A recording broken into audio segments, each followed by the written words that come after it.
Captured communist prisoners of war swarm into one of the many stockades set up by United Nations forces in Korea. They wear the quilted winter uniform of the Chinese Red Army. Under the established rule of the UN, they are accorded safe conduct and humane treatment. These Department of Defense pictures show several groups captured near Wonsan and Hamhung, and they all appear to be seasoned fighters, possibly from Manchuria. The drive of the United Nations troops to the Manchurian border rolls on. At this point, it is nearing the border and surrounding power dams supplying Korea, Manchuria, and part of Russia. Cold winter weather strikes as the troops huddle in the open. Straw is brought up to make a temporary shelter. It's bitter, and warm clothing is the first order of the day. Adequate supplies of winter equipment have been sent to Korea, including wool uniforms, mittens, socks, sweaters, windproof trousers, shoe packs, and fur-lined parkas. Chinese and North Korean captives are brought out of the hills to Wonsan and Hamhung. The Chinese are better clothed than their North Korean comrades. With their quilted uniforms, they wear tennis shoes wrapped in layers of burlap, making a kind of shoe pack.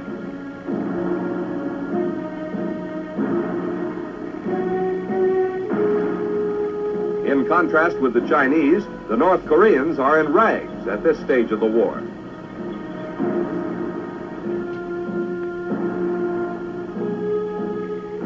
The prisoners double time across the Wonsan airfield.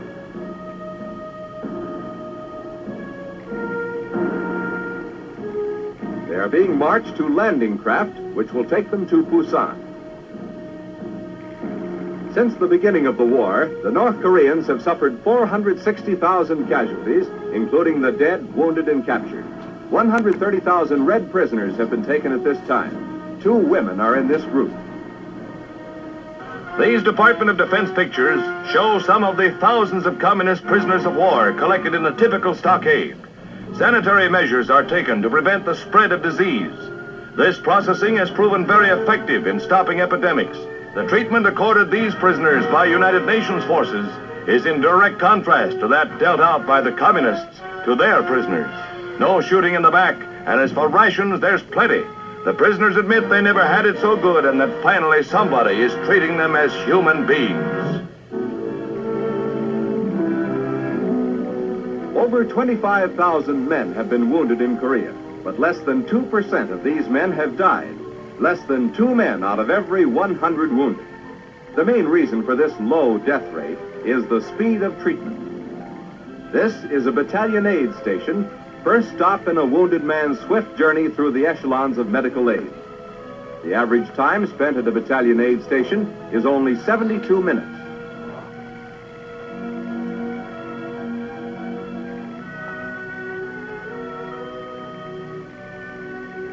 Many types of transportation are used in evacuation to the next echelon, the regimental collecting station. Specially equipped jeeps are used in rough terrain near the front. But if the roads are serviceable, ambulances may be used.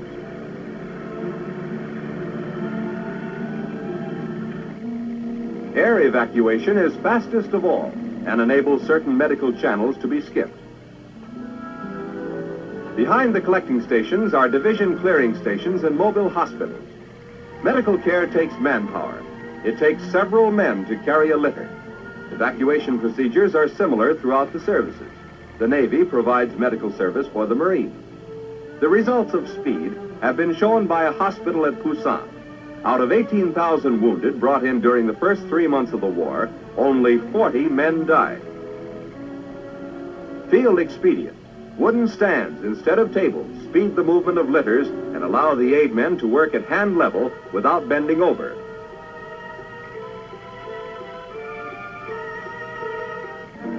There is nothing fancy about these hospitals. They are there to save lives. The death rate of wounded in World War I was 8%. In World War II, it was 4.5%. Korea's approximate 2% death rate is a milestone in military medicine. Many casualties are evacuated by air to Japan. In a parachute drop, such as the 4,000-man jump north of Pyongyang in October, the parachutists' own medics jump with them. They carry enough medical supplies to last until contact is made with friendly forces. But even before contact is made, the injured may be evacuated from the drop zone by air. Helicopters with specially constructed containers carry the wounded out.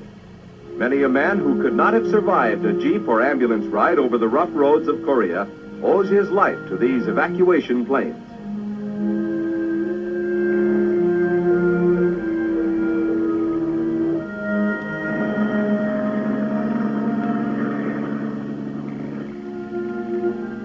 Japan is the next stop from the hospitals in Korea. Japan is only an hour and a half away from Korea by plane, but less than half of the incoming wounded remain here. The rest are moved on to the United States. Many men wounded at the front lines in Korea have found themselves back in the United States 3 days later.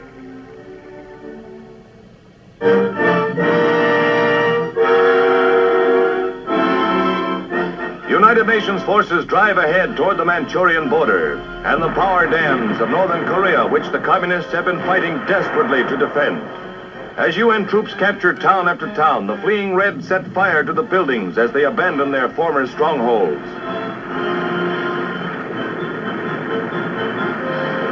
After each village is secured, the victors continue to roll north again. This advance led to some of the fiercest fighting during the present stage of the conflict.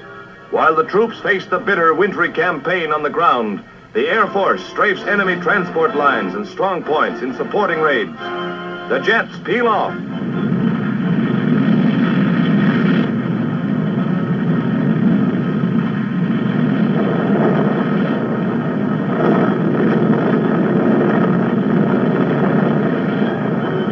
Machine guns blast a long line of communist reinforcements.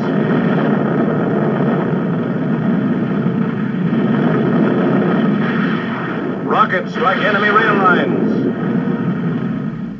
On 15 November, in the Sea of Japan off the coast of North Korea, Navy Task Force 77 was operating in support of ground action in the drive toward the Yellow River. Winter weather is closing in, and naval operations are hampered by high seas and extreme cold.